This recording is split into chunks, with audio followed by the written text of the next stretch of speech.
Hello guys, this is Afek. So let's check on Euro USD, the complete year review, and then what we are expecting to happen in the second half of the year and then the third quarter.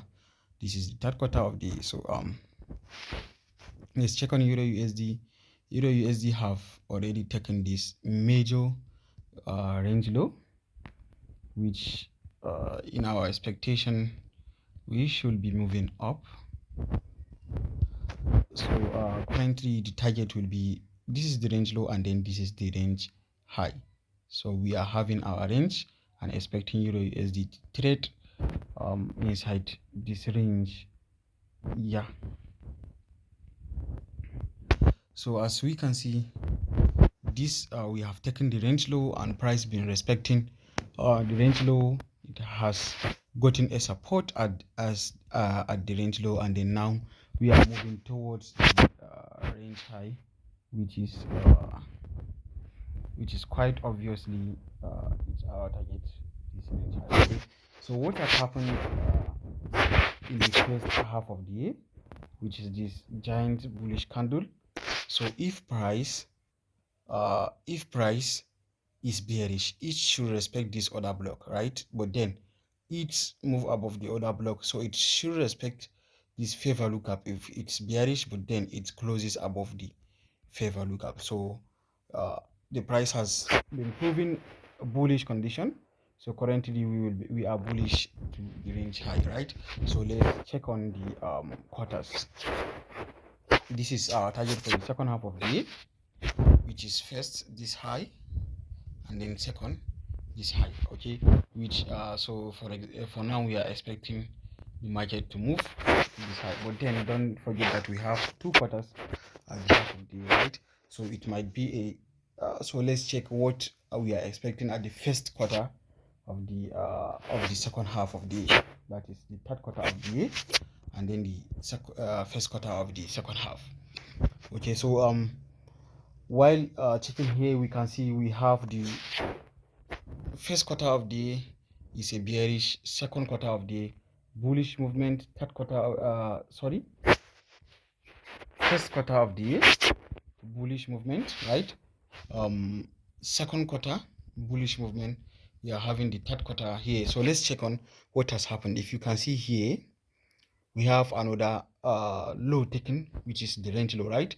So it taps onto this order block, this candle, and then what, it's respecting, right? It's respecting. You can see it has been disrespecting these fair value gaps, right? So currently we are still bullish to take on first this high and then this high. So this is our objective of this current quarter, bullish movement. We are expecting bullish movement, right?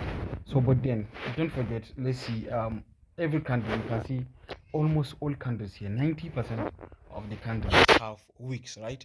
So what does this signifies? Let's check on something here. So if we expect candles to have wicks like this, right? This, we are expecting a bullish candles, right?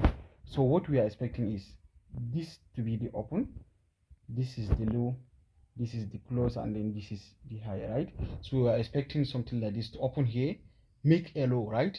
And then what, make a high before, make a high, right? So this is what we are expecting. We are expecting this manipulation to happen before the what, before the giant movement, before the expansion. So let's check on the chart. So let's mark our monthly, our third quarter candle. So for the third quarter, we have said we are expecting a bullish movement, right? So let's go into our monthly candle. So onto our monthly candle, this is what had happened. Previous month has taken this high, right? It took this high and then it closes above the high. So this high, we call it a classic support. ICT call it classic support.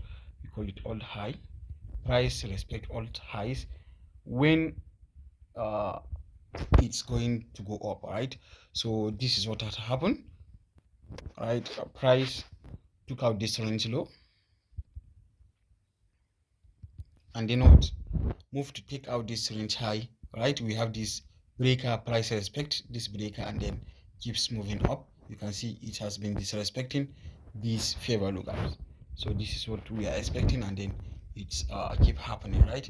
So let's go into weekly time frame and see what had happened in the previous weeks, right? So you can see price has been respecting these weekly PDRs, right? It takes out this low, comes to onto this rejection block, comes to this other block, right? And then this candle taps into this inversion fair value gap. We have this breaker here, price respects back into this breaker, and then what, expands to take out this high, and then started respecting premium RS, right? This shows you that price is highly um is highly bullish, right? So after that, we have this all high which we marked, right? We have this other block here. This other block, we have this giant wick. I usually mark it when the upper wick is bigger than the body than the lower wick, so I do usually mark it as my other block. So going into daily time, so from there, our easiest draw will be this high, external range liquidity, right? That should be our easiest draw on liquidity. So from that week, let's go directly into 4-hour time frame.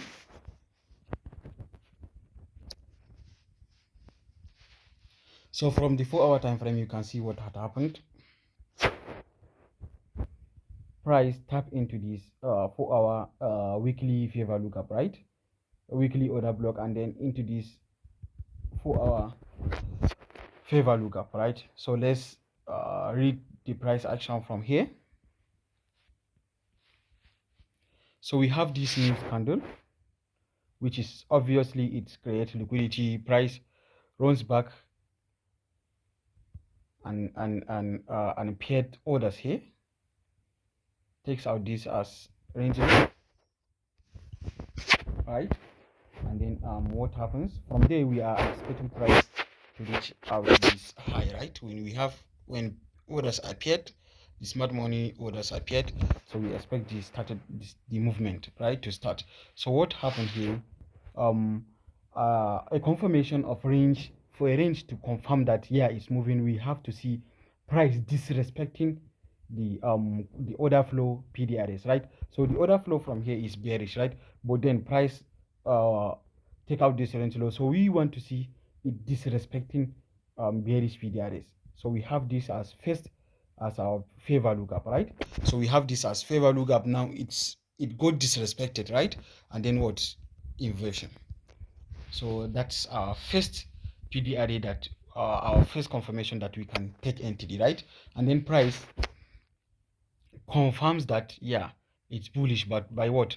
By taking these highs. Now it's taking highs as external range liquidity, right? And then it creates this fair value gap at premium, respects it at premium, and then what, move to take out this range high. So after price took a range high, we are expecting another new range to occur to fill this movement to this draw on liquidity. Let's see what happens here. Price comes back to respect this fair value gap, this giant fair value gap, and then what, moves up, respect this other block, and then what, again moves up to take out this high, and then what, started moving as if it's bearish. But then what, where is the target? Here is the target.